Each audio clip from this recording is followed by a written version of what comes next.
Sveiki, mani sauc Kristaps, un šodien mēs atrodamies Jēkabpilī, Vītolniekos. Linas Agro lielākajā graudu pieņemšanas elevatorā, un šodien mēs apskatīsimies procesus, kā tiek pieņemti graudi.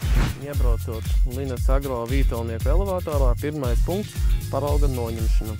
Otrais punkts – reģistrēšanās kiosks. Trešais punkts – pilnas kravas svēršana. Ceturtais punkts – kravas izbēršana. Piektais punkts – taras svēršana. Sestais punkts – pieņemto graudu uzglabāšana. Septītais punkts – graudu transportēšana uz ostām. Šobrīd mēs atrodamies pirmajā pieturvietā, kur tiek paņemts paraugs.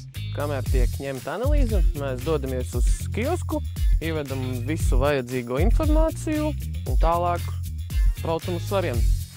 Šeit aiz manis ir redzami divi svari. Pirmie svari uzbraucot ar pilnu kravu un otrie svari uzbraucot ar tukšu kravu. Mēs esam viens no nedaudziem elevatoriem, kas pieņem tādas kultūras kā auzas, rudzes un tritikāli. Auzām mēs nosakam krāsu, tilpumasu, savukārt rudziem mēs nosakam melno graudu daudzumu, krišņu skaitli un tilpumasu. Šobrīd mēs atrodamies izkraušanas punktā. Šeit mūs sagaidīs kāds no operatoriem un pateiks, uz kuru no 4 bedrēm mums doties. Šobrīd mēs atrodamies vadības pultī, kur tālāk izbērtie graudi tiek novirzīti uz kādu no uzglabāšanas torņiem. Kopējā elevātora uzglabāšanas jauda ir 80 000 tonu. Elevatorā ir 2 tīrītāji un 2 kaltes ar kopējo jaudu 120 tonnas stundā. Tagad dosimies uzjautāt kādam no mūsu klientiem, kā viņam šogad veicas. Kā jūs vērtējat šogad šo sezonu?